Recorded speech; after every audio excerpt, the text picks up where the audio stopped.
Hello and welcome to Three Geeks Reviews Gotham. My name's Dan.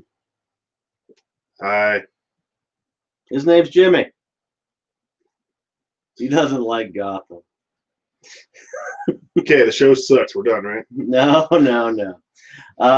Since we skipped last week, we're going to cover both 5 and 6 today. In episode 5. Nobody cares. No people care. No, that's what happened. It's Nothing still that on matters. the air. No one cares. No. There are these Firebug brothers, right? And the bad wrinkly man running for mayor. They're named Douchebag 1 and Douchebag 2 and Irritating Bad Guy.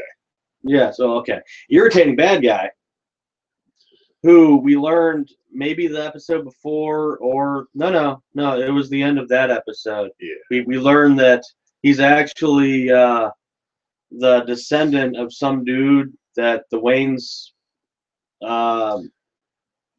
kicked or exiled out of Gotham. Way back in the 17-somethings, they were a big family, and then there was some inappropriate behavior that may or may not have happened.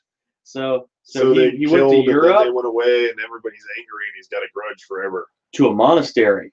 Yeah, who cares? And then, for some reason, Irritating Bad Man comes back now and wants to wipe out the Waynes. Because that's important for some reason. A, he needs to be mayor, and B, they need to burn down a bunch of Wayne buildings while looking for old artifacts. The whole time, though, he's met with Bruce, who is the last Wayne, 6 times by himself. All he had to do was shoot him and it'd be done. Yeah, but it's about erasing their legacy. Yeah. So it's first you kill them, and then you then you erase their legacy, because then there's no one left to fix it. How hard? It's stupid. and sadly, that's just like the base of the stupidity this gets into. Okay, now he hires these 2 Firebug guys to go burn down buildings. But they don't burn things. They make their little sister do it because somehow that's important. I don't know. Yeah, and these guys are professional. Oh wait, no, there was a little dude first, but he died. Wait. So professional that they go to the professional bad guy warehouse. It's located in the middle of Gotham. It's supposed to be, where like the black market, right? But they set it up like a fucking Sam's Club, a Lowe's or a Sam's Club, yeah. And you just shop around and get all your C4. Look, here's plastic explosives. I mean, next to the giant barrel of flammable shit. They even have boxes. They have fucking end caps. No, they have boxes with the name of the warehouse on them, but for some reason they never get raided. Oh no, it's because they pay everybody off. Remember? Don't know where they are. Remember, they pay off the entire city somehow. Yeah, but because they can do that. That was amazingly ridiculous. But it gets better, because then the little stupid shit that's supposed to be the guy that actually does all the work for the super professional Firebug guys, he goes shopping there for supplies, and he fucking shoplifts plastic explosive. Like, really? What the fuck? What the fuck? He fucking shoves it in. Who the fuck puts plastic explosives in their fucking crotch? So then he gets out, and there's a police raid, right? And Gordon. Can you see where it's going yet? And Vic Mackey come out, and they shoot him, and he blows up, and they have to have their little sister set all the fires now. But she learns that she likes it. So they give her a flamethrower, right? and this flamethrower is like the plot of the next episode and a half. Yeah. Now it's super impressive how she can shoot flames into the air and not catch shit on fire. Yes, it's amazing. Unless the plot needs you to. Right. Then she just magically somehow burns a cop and. Wait, we haven't gotten there. It doesn't fucking matter. You gotta ease into it. It doesn't matter. The whole hey, I have a flamethrower. Shit's gonna burn. Look, I got a cool suit. It doesn't burn. Maybe. Okay, so the cops figure out what they're gonna burn next, right? So they all show up. Oh wait, you forgot. And she's there with the flamethrower. Was it Victor Mackey guy or whatever? Vic Mackey. Yeah, that guy. You never watched The Shield? Whatever. Anyway, he's super badass, and he yells at Gordon because Gordon beats some suspect. Oh wait, no, that's after. Yeah, see, it doesn't fucking matter. You're doing it all chronologically wrong. And yet, it doesn't matter. So don't touch me. So the cops. We'll get to that too. So the cops come, right? And there's just this chick with a flamethrower, like shooting flames all over the place. She goes like this, whoosh, and they're like, "Oh no, there's fire 16 feet in front of me." What's the logical thing to do? You shoot her. You fucking shoot her. You go bang. She falls down. It's over. Woo! No, that's not how it works. No, instead they get a cop to run like 2 feet behind her. No, he magically jumps out of a dark alley. Yeah. God knows how he got there because the whole bus pulled up on the other side and everyone got out there. So apparently he can teleport. And he gets set on fire. No. He doesn't just get set on fire. He jumps out and he wraps her up in a bear hug like it's gonna do something. But he grabs her at like the shoulder height instead of like locking up her elbows or putting her on the ground like every cop ever would do with a suspect with a gun. You put them on the ground. That's right. And then she starts squeezing the trigger. Yeah. And it sets his foot on fire. No. And then he bursts into flames because that's how it works. No, it sets his foot on fire. So you get that big dramatic thing and the fire rushing up and then him going, But she's not shooting him with the flamethrower anymore. So apparently there's a little bit of fire that you could just shake off of your foot, makes him let go of her and then burst into the fucking self-burning pier. And he screams, and then he dies, and it's important for some reason. Gotham police are very flammable. Yeah, apparently. Indeed. Oh, and then Catgirl gets back in because of that. Wait, we haven't gotten there yet. No, that's where it happens. No. Then she's like, "Oh God," and Catgirl's like, "Come with me." You gotta take the whole scene apart. You see, so the guy's on fire, right? And the chick's like shooting the flamethrower around, and the cops are just looking at her. And they're like, "Oh my God, he's on fire. We're not gonna shoot her though."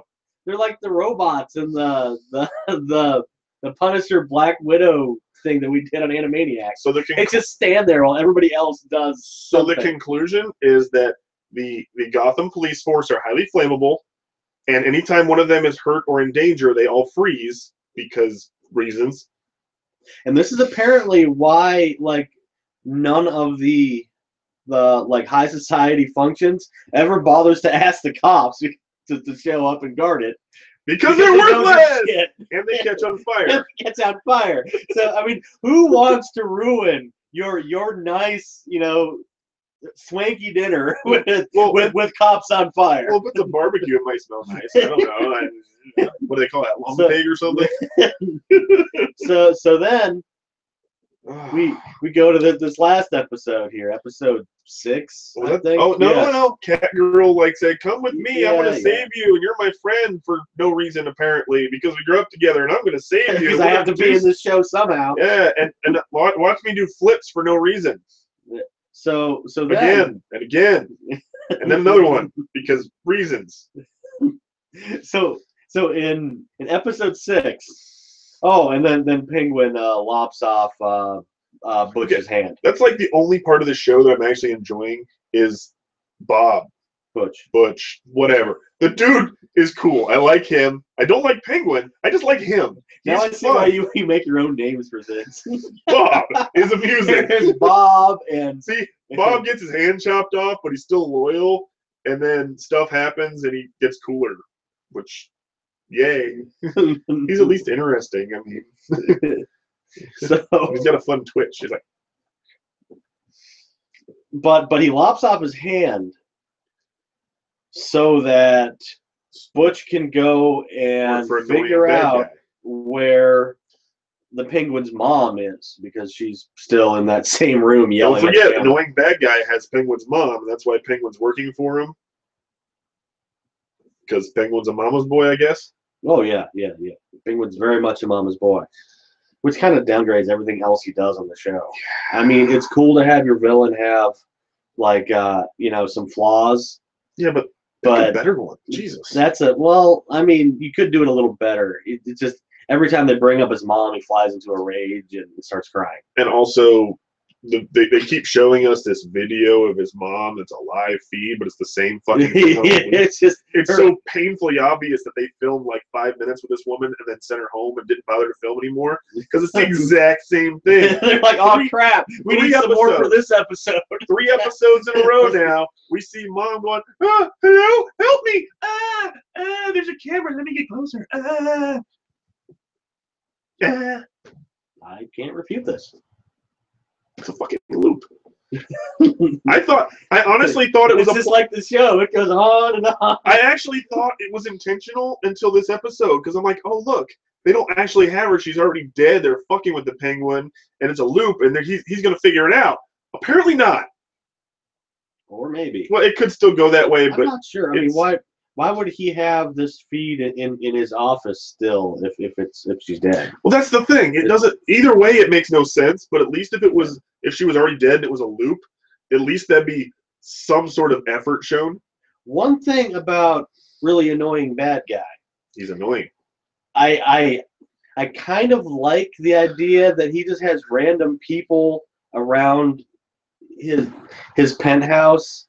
Like, there's one dude, senator. That was cool. Actually, he's torturing, the senator. He's got a noose around him, and he's standing on a big pile of books. And he's like, don't fall. Oh! In the last episode, he's got a dude in a box. I forgot about that. I like to think he just has random people just like stuck into cupboards and shit. It's like, where's the peanut butter? Oh crap! That's the police commissioner. Okay, what's in this one? Well, and like his sister's kind of badass. She's a better Catwoman than Catgirl by far. Yeah. She has a whip this time. Woo. Where were we? Doesn't matter. Not really. Oh yes. Okay. So now. Oh yeah, hand missing. He's there. He convinced him, but he still works for the Penguin because he's. Apparently, I guess I missed why he cares so much. Because they gave him some kind of lobotomy and mental treatment so that he'll just obey the Penguin. That was back last season. That makes sense too. Woo. Anyway, so he's in there, but now he's got, because the Penguin chopped his hand off, and sister and other chick who I don't know who the fuck she is. Annoying bad guy sister, another annoying chick. No, that's Gordon's old girlfriend, the one that used to have the really spiky chin, but then she put on a little bit of weight and looks cuter now. Oh, okay. Damn, I didn't recognize her. Anyway, so they're like, ooh, I don't trust him, but I do trust him. And hey, we could put shit on his hand like a sword or a knife. And the other chick's like, ooh, a tiny chainsaw. I'm like, that's actually cool. Do that. But instead, they put like this weird mallet thing that's still kind of cool.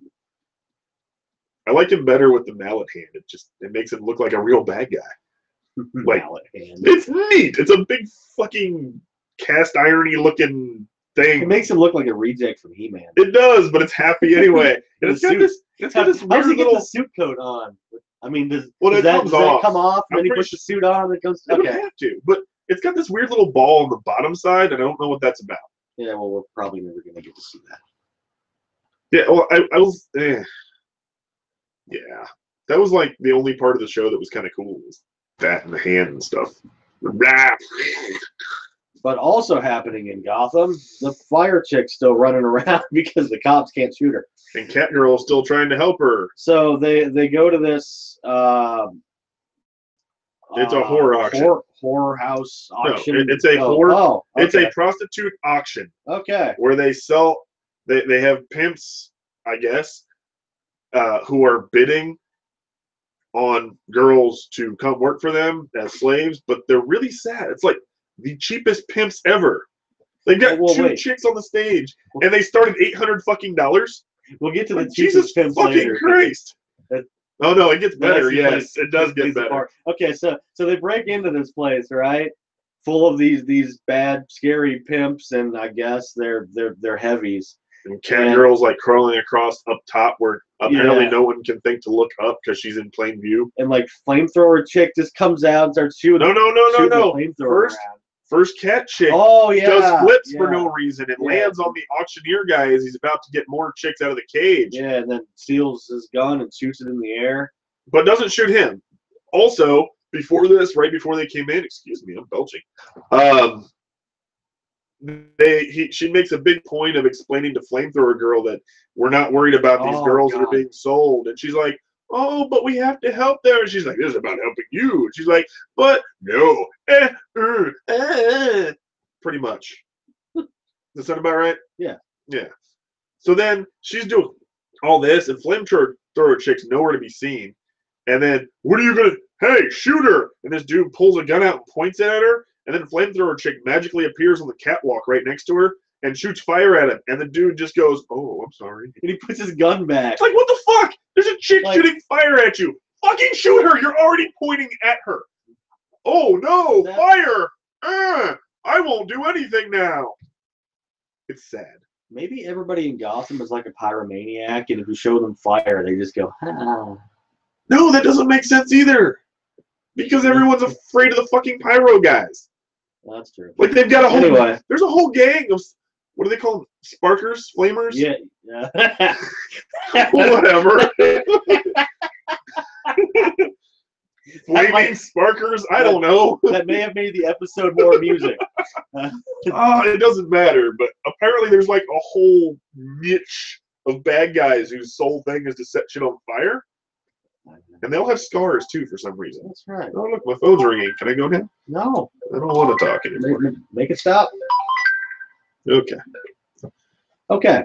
So anyway, for some reason, all the pimp dudes like just throw all their money at. Oh no, she yells, "It's a robbery! Give us your money!" Well, anybody else gonna do anything? Because Flamethrower Chick's just shooting fire because she can. So they get away and they do flips over a car. Now, Cat Girl runs out and she takes a leap, does a front flip thing, lands on the car, rolls off it, and the dude's like, "Hey, who are you?" And then she ducks, and Flamethrower Chick goes whoosh, and the guy's like, "Ah!" Floop, and locks the door behind him, going back in. Now watch me flip for no reason, over and over and over, and then they run away. Yeah, and they run away, and after pausing for like a minute and smiling at each other and making a big deal out of what they just did because no one's coming after them. Of course not. I mean, they just stole a bunch of pimps' money. Yeah, and the pimps are not known for going after people that fuck with their money. Of course not. No, that's no big deal. They're supposed to be total pushovers. I mean, fire bad. So then they did all this to get Flamethrower Chick on a bus going south. Which is very important for some. I don't know why it's important to go south. You get on that first bus and you go south. Even if the bus is going north, you go south. And stay on it till the end of the line. Wow. Florida. Maybe Texas, Mexico. Who cares? Why does it matter? But just as she's about to leave, her brothers roll up in their van and they take her back home. Oh no, it's Cat Girl goes, "You need to run," because she hears the van coming. She's like, "What? I don't understand." "Oh no, they have me. Help!" And then Catwoman does the one cool thing that she does the whole time. The only cool thing she's done the whole season. The guy has a shotgun. And she's like got a hold of it. She's like trying to keep it away from her. And then she like walks up him, like wraps her legs around his head, does this weird flip thing, and then takes the gun. That was cool. Yes, and then he runs back into the van. And she doesn't shoot at all. Like, don't shoot the guy. You don't shoot the tires on the van. You don't shoot at the driver. No, you just stand there and point the gun and look helpless. Nobody in Gotham shoots anything. You just did the coolest, like, kung fu move ever. Dude's obviously afraid of you because you just took a shotgun out of his fucking hand. Give me more judo. Whatever. She did something cool that's scary at the same time because she's a little thing like this, and he's up here, and she's like, "Ah, I have your gun now." And he doesn't. He runs away, and she does nothing. Nothing. Do what? Glass. There, that was good. All right. And then they drive away, and she's angry. So she still has his shotgun, but apparently she needs to go home and load up on street sweepers that she could obviously handle because she's like 12. It's not a street sweeper. No, did you not see them? They're double-barreled shotguns this fucking long. That's what a street sweeper is. It's a double-barrel shotgun with a really short barrel, so it spreads out really close. You gotta bevel it like that and put two of them together. Okay, fine. Either way, I highly doubt that she can handle a pistol grip single barrel shotgun, let alone a double barrel, and she takes two. She can't weigh more than 120 pounds. Yeah, but you never see her use them. No, she points them at people a lot. Because our good friend Gordon shows up. And he breaks down the door. Are you going to go help your No, not yet. No, first he kicks in the door and he points his gun at her. No, not yet, because then he's got to drive there first, and then he kicks down the door. Okay, fine. He's driving. She gets her guns out. She's ready to go. It cuts. He breaks down the door, points his gun at her. She's pointing one of the shotguns at him, and he's like, "Put the gun down." And she's like, "No." And he's like, "Okay. Are you going after your friend?" They're still pointing guns at each other. What cop does that? You tell someone to put your gun down. No. Put it down or I'm shooting you. No. You're done. No. I'm pretty sure they're like Barney Fife. They only have one bullet. I don't think they even have one. And they really have to make it count. And that's why they don't shoot. Is it like one bullet for the whole police force? Yeah. Like the only people pass it around. The only people Ted, it's your turn. Okay. The only people that ever fire a gun is this little SWAT unit, and they never hit anything. They just shoot. So I think they're all blanks. Like, you guys get a shitload of blanks so you can make noise. Everybody else, we have one bullet. We're gonna share it. Really cuts down on the budget. Yeah. We saved like $40 million this year. It was great. Yeah, because nobody hires them to guard their functions anyway. So. Now crime's through the roof, but yeah, whatever. We save money on our budget, so it's fine. Yeah, we're good. I mean, it works when we only have 12 cops too. So, Well, there's at least 20. Yeah. But half of them never leave the building. No. I'm not sure they're cops. I think they're just people that sit in the desks. Office administrators. Yeah, office administrators. Like, we hire cops that are too dumb to do their own paperwork, so that's your job.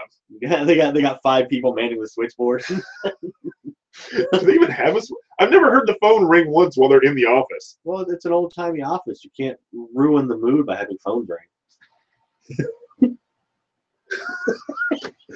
No, nobody calls the cops in Gotham. Not a single fucking person. Because they're freaking useless. They just stand there and look at you while you kill them. Don't forget, burst into flames. Yes, yeah. They also burst into flames. Yes, flammable cops. Yeah. All you need is a book of matches. You can take out the whole police force. It's a movable feast. Hey, we're having a barbecue. Nobody brought any meat. Oh, just call the cops. It's fine. Ah! It smells delicious. You're like roasting marshmallows on it. There you go. Hey guys, we're gonna have a Donner barbecue. Enjoy. We don't even have to bring anybody. We'll just call them. They show up on their own. Great. So Gordon promises. I promise that I will help her because she's got a raw deal, and even though she murdered people, including her brothers, it's not her fault. They made her do it. This is what Catgirl tells him, and he's like, okay. Yeah, but then he goes back to Vic Mackey. And he's like, no, Mackey you tells can't him, do that. You don't make promises that you can't keep.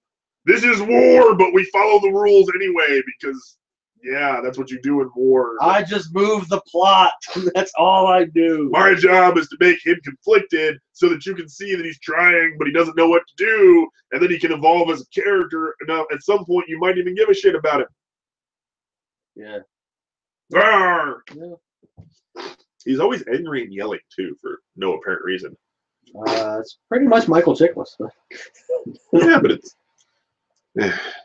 So then they catch the girl. Sorta. Then she sets herself on fire. Well, no. Catgirl calls, like, you remember your promise? And he's like, yes, where is she? Does it really matter? They catch the girl and she sets herself on fire.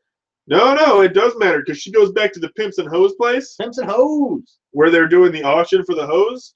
Because she needs to save them and sets them all free, and they're like running away as the cops show up. Yeah. And the cops don't think anything weird about this. They don't even try to stop them. They're like, that's naked people running down the street. That's fine. What's with these like 4 dozen chicks in fucking lingerie? Why are they? Whatever. Hey, there's the fire chick. Let's get her. Hey. Woo! And she like runs out and does the whoosh whoosh. And there's a really bad cop shot that because apparently. Well, wait. Give him credit because at least he discharged his weapon. Fair enough. And he hit something. Good job, cop man. He didn't hit a person, but he hit something because he's like, "Don't hold your fire. I can save her." And she's like, yeah, you don't know anything. I know you don't. I know. Bam! And then they zoom in on her shoulder, and the flamey stuff is leaking all over her. But the gun still works. Yeah, and then she's like trying to get her thing to work, and then it does. And no one shoots her while she's doing this. Yeah. No one tries to run on her. And then she sets a cop car on fire. Yeah.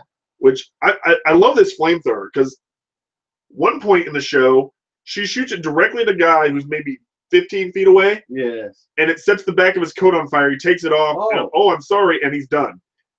We forgot that she killed her brothers. Oh, too, yeah. But it doesn't really matter. But her brothers are 6 feet away. Or no, about 15. About the same.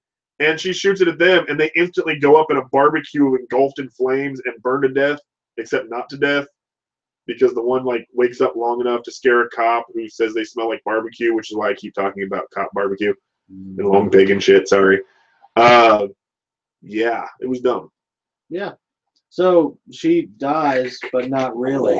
Yay! Because you get the final scene of her getting dragged through this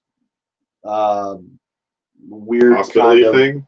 No, it's a hospital lab. There we go. Where they test all the weird Super Wayne Enterprises stuff. Yeah, and it's owned by Wayne Enterprises. Oh, and we forgot earlier because the super annoying bad guy tells Bruce that even though his father was a good man, their company does bad things. And Bruce is like, I believe you. But the only thing that matters is family. That Bruce has none, which is kind of ass. But then we get to the most amusing scene of this one.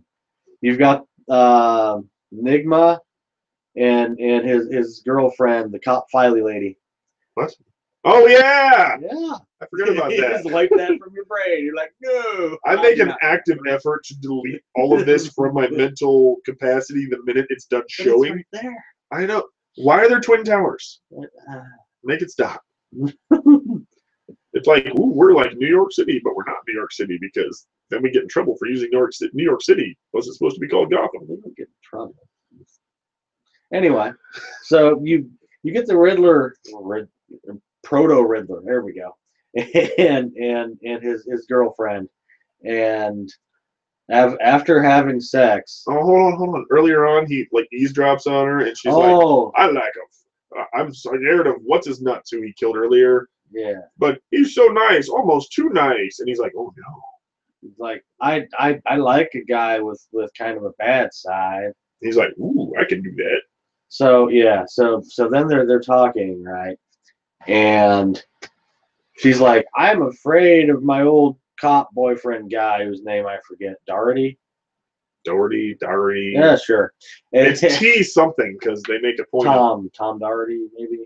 Whatever. I don't know. Doesn't matter. He's dead. Maybe he plays basketball. Anyway. He's dead. It doesn't matter. Anyway, yeah. And she's like, I'm afraid what happens when he comes back. He said he'd kill me if he ever saw me with another man. He's like, you don't have to worry about it. No, really, you don't have to worry about it. No, I'm so scared. I killed him. Oh, that's so funny. No, I killed him outside in front of your apartment. Something was wrong whatever. with you. Hold on. I stabbed him and he died. What were you doing at my apartment? I wanted to protect you. Why? You're a stalker. You're a monster. Even though I was horrified of my ex-boyfriend, why would you? I would never hurt you ever as I strangled you to death. Oh, I wouldn't hurt you. No! Oh no! I'm gonna fill up your boobs while you're dead. It's quite enough of that scene, and no touching my boobs. Don't touch me! Don't touch me! Don't touch me. Sorry. Catgirl yells at Cop Man, "Don't touch me" like 6 times. Or no, not was it Cop Man or was it Fire Girl? Oh, who knows? Whatever. She's like, "Don't touch me! Don't touch me!" And then runs away. And then the chick right before he strangled her, like, "Don't touch me! Don't touch me!" And almost exactly the same phrasing, word, and timing. And if this was Pee-wee's Playhouse, that would be the phrase of the episode. Don't touch me! Which would make a creepy Pee-wee's Playhouse. Also, the guy that's the pseudo Riddler, I guess. After he kills her, Proto, whatever. After he kills her and he's like bringing her down, it's like painfully obvious that the actor wanted to cop a feel because he grabs her boob like 6 times. Like literally, he's like, "Oh no! Oh no! Oh no! Oh no! Oh no! It's like, dude.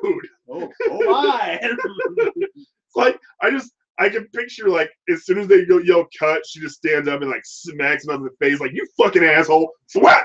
And he's like, worth it.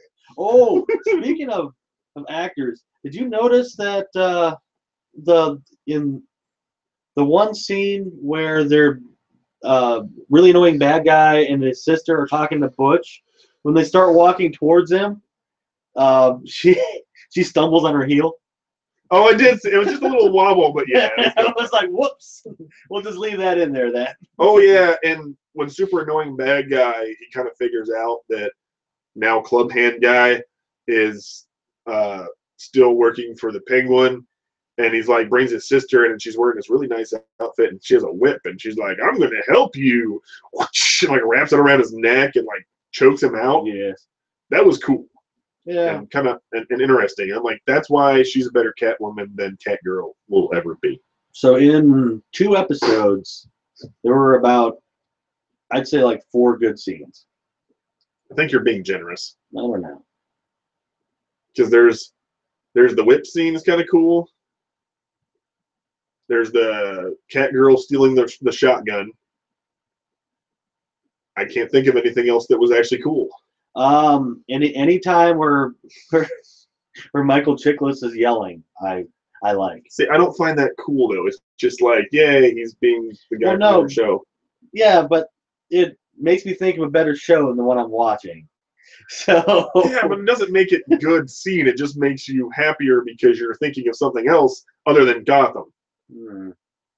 Okay, I'll call it 3. 3 good scenes. What's the third one? Michael Chiklis had to do something cool. Not yet. Yeah, he did. No. When he shot the one kid and he blew up. Was that him? That was him and Gordon. Okay, that was annoying, but okay, fine. I'll give it to you since you like the guy, but that scene was stupid. Since it came after the Walmart evil superstore. I'm sorry. I'm a super bad guy. I work for 2 professionals who make me do all the work, and I'm okay with that because I like burning and blowing shit up. I'm going to shoplift from a super bad guy store because nothing's going to happen. They're not, Well, if the cops hadn't have shown up, he would have gotten away scot-free. Okay. I run the Walmart for bad people. Yeah, okay. I get what you're saying, and but in this universe, the Walmart for bad people stamps its name on crates and barrels that they sell. I get that. But what Walmart for bad people isn't going to automatically think, I'm selling to criminals. They're probably going to shoplift. Let me have some guards and shit, and so I can catch them when they do that and then kill them. Oddly enough, he got out to the outer fence. Yeah, I know. He just runs and no one cares. And there's exactly, because in this universe there is no protection for anything. But see, that's even bad guys do better business than that. Yes, in real life, pretty much everybody does better business than this. See, in real life, a normal business guy could go in there and just take over because he'd be the only one making money at all. Because, the 2 Firebug guys, when they caught Fire Girl with the money she stole, it was like $6,000. I'm like, oh my God, $6,000! Yeah. You've been busy. And I'm like, you're a shitty arsonist. you in the background of this shot, you have 2 giant red barrels with hazmat labels that include flammable, explosives, and poisonous on it. What's the name of the warehouse you bought it from? Are you telling me that 2 55-gallon drums of explosive, flammable poison are not worth $6,000 on the black market? What the fuck? But you're super impressed by $6,000. It makes me wonder how much they got paid to burn all these Wayne Enterprise stuff. I don't know how money works in Gotham. Because, hold on though, also, the stupid kid that got blown up from the C4 stealing, the reason he stole it is because he looked at the label and it was like $200 and he couldn't afford it apparently. I'm like, you just got paid to burn, 6 buildings down to the ground and you don't have enough money to spend $200 on some fucking plastic explosive? Well, it's because they spend all their money on booze and grimy early 90s boy band clothes. But dude, those are free. You just go to the dumpster. I'm just saying. Right. It doesn't... Gotham universe is so broken, it just doesn't work. No. This whole show is broken. Can I, mentally delete this whole thing now? Because I don't... want to think about this anymore. No. Right. Well, okay, yes, you can until next week. I don't want to. Don't care. No. Well, do yourselves a favor and do me a favor. Stop watching Gotham. Stop watching. Well, no, don't stop watching this review. Just tell him that you don't want me in it anymore. They probably already have. Just send lots of notes to the other guys that are involved in whatever this channel is, because I don't even know what's going on. I just live here. And tell them that you don't like the dude in the silly hat. That way I can go away and he'll stop making me watch this piece of garbage show.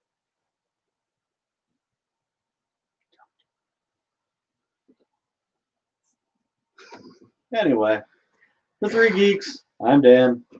I'm Mr. Jimmy. And we'll probably see you next week. I don't want to. Yeah, you have to. It's your job now.